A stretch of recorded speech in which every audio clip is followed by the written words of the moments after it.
അസ്സലാമു അലൈക്കും വറഹ്മത്തുള്ളാഹി വബറകാതുഹു. ഇന്ന് നല്ലൊരു പുതിയ വിഷയവുമായിട്ടാണ് വന്നിട്ടുള്ളത്. ഇബ്ലീസിനെ ദേഷ്യം പിടിപ്പിക്കാനുള്ള 4 വഴികളെക്കുറിച്ച് നിങ്ങളോട് പറയുവാനാണ് ഞാൻ ഇന്നത്തെ വീഡിയോ ചെയ്യുന്നത്. ഇബ്ലീസ് ആരാണെന്ന് അറിയാത്തവരായിട്ട് ആരും തന്നെ കാണില്ല. അതായത് സാത്താനെന്നും ഷെയ്ത്താനെന്നും പല വിളിപ്പേരിൽ അറിയപ്പെടുന്നവനാണ് നമ്മുടെ എല്ലാം പ്രിയങ്കരനായ ഇബ്ലീസ്. അതെന്താണ് ഉസ്താദ് നമ്മുടെയെല്ലാം പ്രിയങ്കരനായ ഇബ്ലീസ് എന്ന വാക്ക് ഉപയോഗിച്ചത് എന്നുള്ളത് വഴിയെ നിങ്ങൾക്ക് പറഞ്ഞു തരുന്നതായിരിക്കും.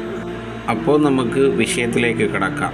ഒന്നാമത്തെ വിഷയം സ്ക്രീനിൽ കാണുന്നതാണ്. ഈ പറയാൻ പോകുന്ന 4 കാര്യങ്ങളും ഇബ്ലീസിനെ ദേഷ്യം പിടിപ്പിക്കുന്നതിലൂടെയും നമുക്ക് ഏറ്റവും ഗുണകരമായ 4 കാര്യങ്ങൾ കൂടെയാണ്. ഒന്നാമതായ കാര്യം, എപ്പോഴും പുഞ്ചിരിക്കുക. മറ്റുള്ളവരെ കാണുമ്പോഴും മറ്റുള്ളവരുമായി ഇടപഴകുമ്പോഴും നമ്മുടെ മുഖത്തും ഒരു പ്രസന്നതയോടുകൂടിയ ഒരു പുഞ്ചിരി അനിവാര്യമാണ്.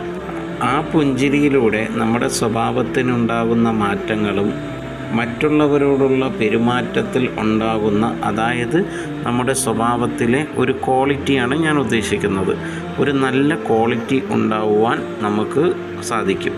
അതാണ് ഒന്നാമത്തെ കാര്യം. അപ്പോൾ രണ്ടാമത്തെ കാര്യം, നമ്മുടെ സൃഷ്ടാവിനോട് നമുക്ക് നന്ദിയുള്ളവരായിരിക്കുക. ഒരു ഉദാഹരണമായി പറയുകയാണെങ്കിൽ, നമ്മുടെ ചുറ്റുമുള്ളവരെ നമ്മൾ ഒന്ന് കണ്ണോടിച്ച് നോക്കുമ്പോൾ തന്നെ നമ്മൾ എത്ര അനുഗ്രഹീതനാണെന്നുള്ള കാര്യം നമുക്ക് മനസ്സിലാകും.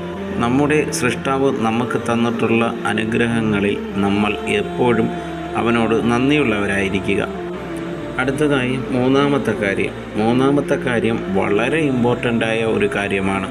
ധാരാളം സ്വതക്ക ചെയ്യുക. സ്വതക്ക എന്നതൊരു വലിയ ടോപ്പിക്കാണ്. അതിനെക്കുറിച്ച് വിശദമായിട്ടുള്ള ഒരു വീഡിയോ തന്നെ ചെയ്യുന്നതായിരിക്കും നല്ലത് എന്നെനിക്ക് തോന്നുന്നു. എന്നാലും പരമാവധി ഉൾപ്പെടുത്തിയിട്ടുള്ള കുറച്ച് കാര്യങ്ങൾ മാത്രം ഈ സ്വതക്കയെക്കുറിച്ച് പറയാം. ജാതിമത ഭേദമെന്നെ എല്ലാവരും ഒരേ സ്വരത്തിൽ പറയുന്ന ഒരു വാക്ക് നമ്മൾ കേട്ടിട്ടുണ്ട്. ധർമ്മം തലയെ കാക്കും എന്നത് ഒരു തമിഴ് വാക്കാണെങ്കിലും അതിൽ നിന്ന് തന്നെ നിങ്ങൾക്ക് ഒരുപാട് കാര്യങ്ങൾ മനസ്സിലാക്കാൻ സാധിക്കും. ധർമ്മം എന്നത് ആണ് സ്വതക്ക. സ്വതക്ക കൊണ്ട് നമുക്ക് വരുവാൻ പോകുന്ന ആപത്തുകളെയും വിപത്തുകളെയും തടയും. അതൊരു മാറ്റമില്ലാത്ത ഒരു സത്യമായ കാര്യമാണ്. സ്വതക്ക കൊണ്ട് നമുക്ക് ഒരുപാട് വിപത്തുകളും ആപത്തുകളെയും തൊട്ട് നമ്മുടെ പടച്ച തമ്പുരാൻ നമ്മളെ കാക്കും എന്നുള്ളത് ആരും മറന്നു പോകണ്ട. പരമാവധി നമ്മുടെ സമ്പത്തിൽ നിന്ന് ഒരു ഓഹരി സ്വതക്കയ്ക്കായി വിനിയോഗിക്കുക. സ്വതക്ക എന്നത് ഒരു പുണ്യകർമ്മത്തിലൂടെ നാളത്തെ പരലോക ജീവിതത്തിലേക്ക് നമുക്ക് വിജയം കൈവരിക്കുവാനും സാധിക്കും. നാലാമത്തെ കാര്യം വളരെ ഇമ്പോർട്ടൻ്റായി നമ്മൾ ശ്രദ്ധിക്കേണ്ടതുമായ കാര്യമാണ്. ദീനീപരമായ അറിവ് നേടുക എന്നതാണ് നാലാമത്തെ കാര്യം. ഇബ്ലീസിന് ഒട്ടും ഇഷ്ടമില്ലാത്ത കാര്യമാണ് ഈ നാലാമത്തെ കാര്യം. ദീനിൻ്റെ വിഷയത്തിൽ അറിവ് നേടാതിരിക്കുവാൻ വേണ്ടിയാണ് ഇബ്ലീസ് എപ്പോഴും നമ്മളോട് പരിശ്രമിക്കുന്നത്. ഉദാഹരണമായി ഒരു കാര്യം പറയാം. നമ്മൾ ഉറക്കത്തിൽ നിന്ന് എണീക്കുന്നത് തന്നെ ഇബ്ലീസിനോടുള്ള പോരാട്ടത്തിന് വേണ്ടിയായിരിക്കണം. ഒരു ദിനം നമ്മൾ ഉപയോഗിച്ചാൽ ഉറപ്പായും നമുക്ക് വിജയം കൈവരിക്കാൻ സാധിക്കുകയും ചെയ്യും. ആ വിജയത്തിലൂടെ നാളെ പരലോകത്തെ വിചാരണയിൽ നിന്ന് നമുക്ക് രക്ഷപ്പെടുവാനും സാധിക്കും. മരണമില്ലാത്ത ജീവിതമായ നിരന്തരമായ സ്വർഗത്തിലേക്ക് നമുക്ക് പ്രവേശിക്കുവാനും സാധിക്കും. ഇബ്ലീസ് നമ്മളെ വഴിതെറ്റിക്കുവാൻ വേണ്ടിയിട്ടാണ് പടച്ച തമ്പുരാൻ ഈ ഭൂമിയിലേക്ക് അവനെ ഇറക്കി വിട്ടിട്ടുള്ളത്.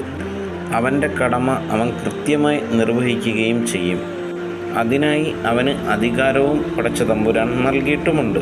ഈ പറഞ്ഞു പോയ 4 കാര്യങ്ങളിലൂടെ ആണ് ഇബ്ലീസിന് ദേഷ്യം പിടിക്കുക.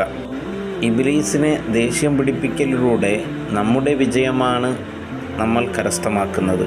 അതാരും മറന്നു പോകാതിരിക്കുക.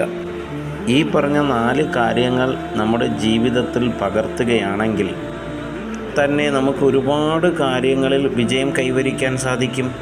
അത് ഭൗതിക കാര്യങ്ങളിൽ തന്നെയാണ്. ഈ പറഞ്ഞു പോയ ഈ 4 കാര്യങ്ങളിൽ തന്നെ നമ്മൾ എന്ത് ചെയ്യുക, ഇത് കണ്ടിന്യൂ ആയി ചെയ്തു പോവുകയാണെങ്കിൽ ഉറപ്പായും നമുക്ക് എന്ത് ചെയ്യാൻ പറ്റും, ഈ ഭൗതിക ലോകത്തെ കുറേ കാര്യങ്ങളിൽ തന്നെ നിങ്ങൾക്ക് വിജയം കൈവരിക്കാൻ സാധിക്കും. അത് നിങ്ങളൊന്ന് ശ്രദ്ധിച്ച് മനസ്സിലാക്കിയാൽ നിങ്ങൾക്കത് മനസ്സിലാകും. ഈ പറഞ്ഞു പോയ 4 കാര്യങ്ങൾ നിങ്ങളുടെ ജീവിതത്തിലേക്ക് പകർത്തിയാൽ ഉണ്ടാകുന്ന മാറ്റത്തെക്കുറിച്ചാണ് നമ്മൾ പറഞ്ഞത്, ഇപ്പോൾ പറഞ്ഞ കാര്യങ്ങൾ. അതിനാൽ ഈ പറഞ്ഞ 4 കാര്യങ്ങളും നിങ്ങൾ ഫോളോ ചെയ്യുക. ഇൻഷാ അല്ലാഹ് ഇനിയും നല്ല വീഡിയോകളുമായി നിങ്ങളുടെ മുന്നിൽ വരുന്നതായിരിക്കും. നിങ്ങൾ ഓരോരുത്തരും ഈ വീഡിയോയെ സ്വീകരിക്കുന്നതിൽ അറിഞ്ഞപ്പോൾ എനിക്ക് അതിയായ സന്തോഷം തോന്നുന്നു. അപ്പോൾ അസ്സലാമു അലൈക്കും വറഹ്മത്തുള്ളാഹി വബറകാതുഹു.